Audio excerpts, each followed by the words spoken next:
This $50 wall will cool your home by 25 degrees. It runs without a power bill. It does not break. And it was standard architecture across 3 continents for 4,000 years, until one industry decided it could not make money from it. Here is what they sold you instead. The average central air conditioning installation in the United States costs between $5,000 and $12,000 to put in. The unit itself is a sealed, pressurized black box, engineered with one purpose baked into its design: to fail just outside its warranty period. The compressor wears, the refrigerant leaks, the coils corrode, and when any part of this system breaks, you are legally and practically prohibited from fixing it yourself. Refrigerant handling requires EPA 608 certification. Compressor work requires specialized tools and trade training. You are not a customer of this system. You are a hostage to it. Every month, in every hot climate on Earth, that black box consumes 3 to 5 kilowatts of electricity every single hour it runs, a cost that compounds forever in service of a machine engineered to demand full replacement in 15 years. The global HVAC industry is worth over $130 billion. It did not reach that valuation by solving your cooling problem permanently. It reached that valuation by ensuring your cooling problem never fully goes away. But there is actually a way to cool a building permanently, with no refrigerant, no compressor, no certified technician, and no monthly bill. The physics behind it are not in dispute. The history behind it stretches further than the Roman Empire, and the materials to build it are sitting in your local garden center right now. Travel to Yazd in central Iran. This city sits in a high desert plateau where summer temperatures regularly crack 110 degrees Fahrenheit, and the air is so dry it pulls the moisture from your skin before you feel the sweat. And yet, Yazd has been continuously inhabited for over 7,000 years. Stand in the old quarter and look up at the skyline.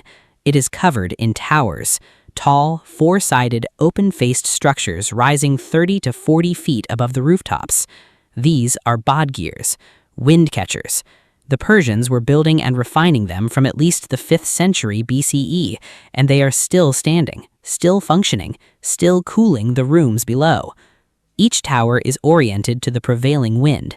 Air enters near the top, travels down a clay-lined internal shaft, passes over a subterranean pool of water, and is delivered to the interior at temperatures researchers have measured at 65 degrees Fahrenheit, in a desert hitting 110 outside.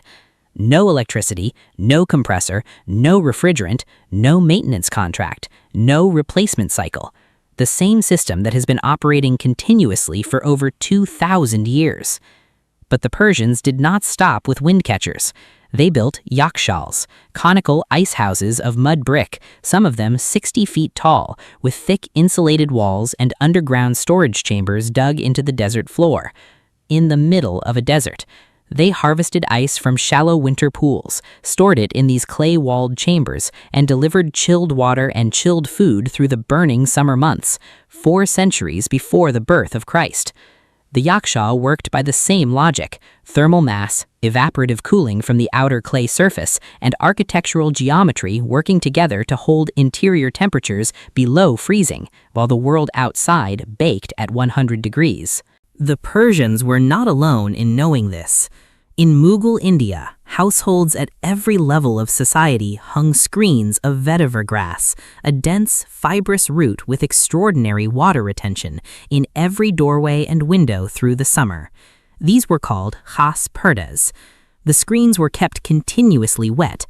Hot desert air moving through the fibrous mat surrendered 15 to 20 degrees of temperature before it reached the interior. This was not luxury technology reserved for courts. It was standard residential architecture documented in Mughal court records and still practiced in rural Rajasthan today. And in ancient Egypt, as recorded by Herodotus in the 5th century BCE, workers soaked woven reed mats and hung them in window openings during the peak Nile heat. To cook, to wash, to keep cool through the summer, the evaporating mat handled all of it. The mechanism was identical across all three civilizations. The physics was the same, and the cost was whatever it takes to wet a piece of grass. The modern Beehive Terracotta Cooler takes these ancient principles, evaporation, capillary action, airflow geometry, and concentrates them into a single buildable wall panel. To understand why it works so well, you need to understand one physical law that the cooling industry has spent 70 decades hoping you would never look up. When water evaporates, when it shifts from liquid to vapor, it does not simply disappear. It makes a payment. To complete that phase transition, each gram of water must absorb approximately 2,260 joules of thermal energy from the surface and air surrounding it. That energy does not come from nowhere. It is taken, pulled directly from the material and the air at the evaporation site. Think of it this way. Imagine water is a debt collector. As it leaves, it takes the heat with it. The surface it abandons is cooler. The air it passes through is cooler. Your body does this every time you sweat. A wet cloth does it. A dog pants to do it. This is not exotic technology. It is the foundational mechanism behind every refrigeration system ever built, including the multi-$1,000 compressor in your ceiling. The difference is that clay does it without any machinery, without electricity, and without any moving part that will ever wear out. Now here is where the terracotta becomes extraordinary. Unglazed clay, clay that has not been sealed with any ceramic coating, is porous at the microscopic level. The body of an unglazed terracotta vessel is threaded through with billions of tiny capillary channels. Water placed in contact with the inner surface is drawn outward through the entire clay body by capillary action, the same force that pulls water up through a tree root, that pulls ink through paper, that moves blood through capillary tissue. The water arrives continuously at the outer surface, where it meets the moving air and evaporates. The clay is not a container for water, it is a wick, a slow, self-regulating, perpetual delivery system that brings water to the evaporating surface as fast as the evaporation rate demands, with no pump, no sensor, no control system of any kind. The beehive geometry multiplies this effect. A flat terracotta surface offers one dimension of evaporating area, its face. Arrange terracotta tubes in a honeycomb configuration, and you have inner surfaces, outer surfaces, and the surface of every channel between every tube, all of them wicking, all of them evaporating simultaneously. The effective evaporating surface of a 3-foot by 4-foot beehive panel can exceed that of a flat wall by a factor of 8 to 12 in the same footprint. And the narrow passages between adjacent tubes produce a Venturi effect.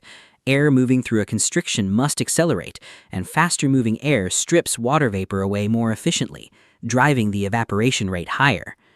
The geometry is not decorative. Every curve, every hollow, every narrow passage is a performance decision. The beehive is not a wall. It is a chilling engine. The documented performance of this approach is not marginal. In dry climates, below 50% relative humidity, which covers the American Southwest, the Middle East, the Indian subcontinent, Central Australia, and large portions of North and East Africa, properly built passive evaporative systems reduce inlet air temperatures by 15 to 25 degrees Fahrenheit under real-world conditions. Research from the Indian Institute of Technology on passive clay cooling panels documented interior temperatures sustained more than 18 degrees Fahrenheit below outdoor peak across Delhi summer conditions. The Monash University Research Group in Australia measured ceramic evaporative panels reducing peak cooling loads by over 70% relative to a mechanical equivalent. The Energy Savings Trust concluded in their passive cooling assessments that passive systems can cut mechanical cooling energy consumption by up to 80% in appropriate climates. The difference between this system and a compressor-driven unit is not incremental. It is not a marginal improvement. It is a category change. And the total material cost to build a functional version of this wall, sourced entirely from standard garden and agricultural suppliers, sits between $40 and $80. Not monthly, not annually, total. Permanently. So the physics are 4,000 years old. The performance is documented by independent researchers on 3 continents. The material cost is under $100. And that leaves one question sitting in the room like something nobody wants to name. Why did nobody tell you about this? The answer starts in 1902, when Willis Carrier installed the first mechanical air conditioning system at a printing plant in Brooklyn, New York. The technology worked, but it was expensive, energy-intensive, and dependent on professional installation. In the post-war American boom of the 1950s, crude oil sold for under $3 a barrel, energy was effectively free, and an entire suburban building industry had reorganized itself around the assumption that mechanical systems were the only serious answer to climate control. Why bother with south-facing orientation, thermal mass, and prevailing wind geometry when you could simply burn oil and run a compressor? Passive design was dismissed as quaint. The engineers who understood bādgīr geometry were retiring, the craftsmen who built yakhchāls were not being trained, and the building codes being written in that era, codes that still govern most residential construction in the developed world today, were written entirely around mechanical systems. Passive cooling was not banned from those codes. It was simply never included. It did not exist as a regulatory category. Which means today, a residential building inspector in most U.S. jurisdictions has no framework for evaluating or certifying a passive evaporative wall. A lender cannot value it. A mortgage system built on appraisal comparables cannot account for it. The technology was not suppressed by any visible hand. It was erased by bureaucratic inertia, hardened in an era of cheap oil, and never revisited. Then the oil shocks of 1973 hit, and architects suddenly wanted to know where the passive cooling research was. It had been 15 years since anyone had meaningfully funded it. The institutional knowledge was scattered. The craftspeople were gone. The codes were already locked in. And so the industry did not go back to clay. It went forward to better compressors, because better compressors could be patented, required global supply chains and certified installers, and kept you a consumer rather than a producer. The physics of clay and water asked nothing of a supply chain, and that, commercially speaking, made them worthless to every company whose business model depended on your recurring discomfort. No industry profits when you build one of these yourself. There is no refrigerant to refill. No annual service contract, no smart thermostat subscription, no replacement cycle every 15 years. A terracotta evaporative wall is not a product, it is permanent infrastructure. And permanent infrastructure that anyone can build for $40 of terracotta is the enemy of every revenue model built around metered comfort. We traded a permanent, decentralized, free cooling resource, proven across 4 millennia on 3 continents, for a fragile, metered, monopolized system that demands replacement every 15 years. We did not make that trade because it was better physics. We made it because it was more profitable for someone else. Here is how you reclaim it. The core material is unglazed terracotta drainage pipe, available at any agricultural supplier, irrigation store, or large garden center. You want 6 to 8 inch diameter pipe, unglazed and free of any glaze, sealant, or fired coating. Confirm it is unglazed by holding a section underwater. It should visibly darken as it absorbs. Cut sections to 18-inch lengths. Build a rectangular frame in wood or powder-coated steel at your target dimensions. 3 feet by 4 feet is a solid first module. Nest the pipe sections in a honeycomb arrangement inside the frame, tight enough to hold position, with roughly ½ an inch of open space between adjacent pipes for airflow. Seal the perimeter of the frame so that all incoming air must pass through or between the clay tubes. None can bypass around the edges. Mount a water reservoir above the panel, an IBC tote, a food-grade plastic bin, anything that holds 10 to 20 gallons, and run a gravity-fed drip line across the top face of each tube. No pump is required if the reservoir sits higher than the panel. The water wicks through the clay body by capillary action.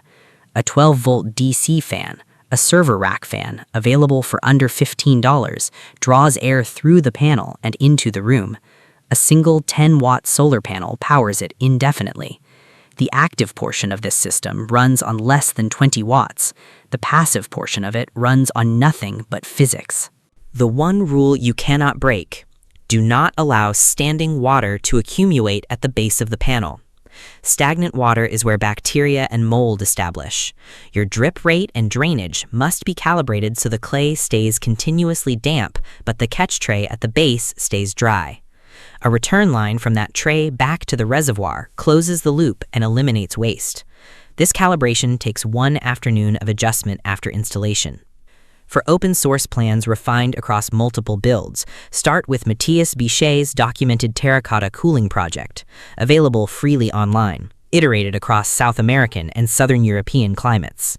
The Solar Cities project, founded by Thomas Culhane, has documented passive evaporative cooling interventions across Egypt and urban India with real measured results. Both resources are worth hours of serious time. One honest constraint: if you're in a climate with relative humidity consistently above 60%, the American Southeast, coastal Southeast Asia, equatorial West Africa, the performance of this system drops significantly. Evaporative cooling is bounded by the gap between dry bulb and wet bulb temperature, and in humid air, that gap closes. In those climates, combine this approach with night flush ventilation and thermal mass as your primary strategy, and use the terracotta wall during the driest hours of the morning. In arid and semi-arid climates, it is your complete primary cooling system. The clay does not care about the grid. It does not care about the price of electricity. It harvests coolness from the physics of water, and it will do that as long as the water flows and the air moves. Budget 2 weekends of serious work. Budget $250 if you include the solar panel and the reservoir. The clay itself lasts decades without meaningful maintenance. This is not a gadget. It is not a workaround. It is permanent infrastructure, built once, running indefinitely, asking nothing of a utility company and nothing of a supply chain. A lot of what this channel covers was nearly lost, not because it stopped working, but because the industry moved on to something more profitable to sell you. If rediscovering the lost art of high-performance, decentralized energy matters to you, subscribing and sharing is the simplest way to make sure this kind of knowledge keeps being found. And if you want to see how a 200-year-old thermosiphon design can heat an entire home using nothing but a south-facing wall and a sheet of glass, no furnace, no ductwork, no gas bill, then you need to watch our video on the Trom wall right here.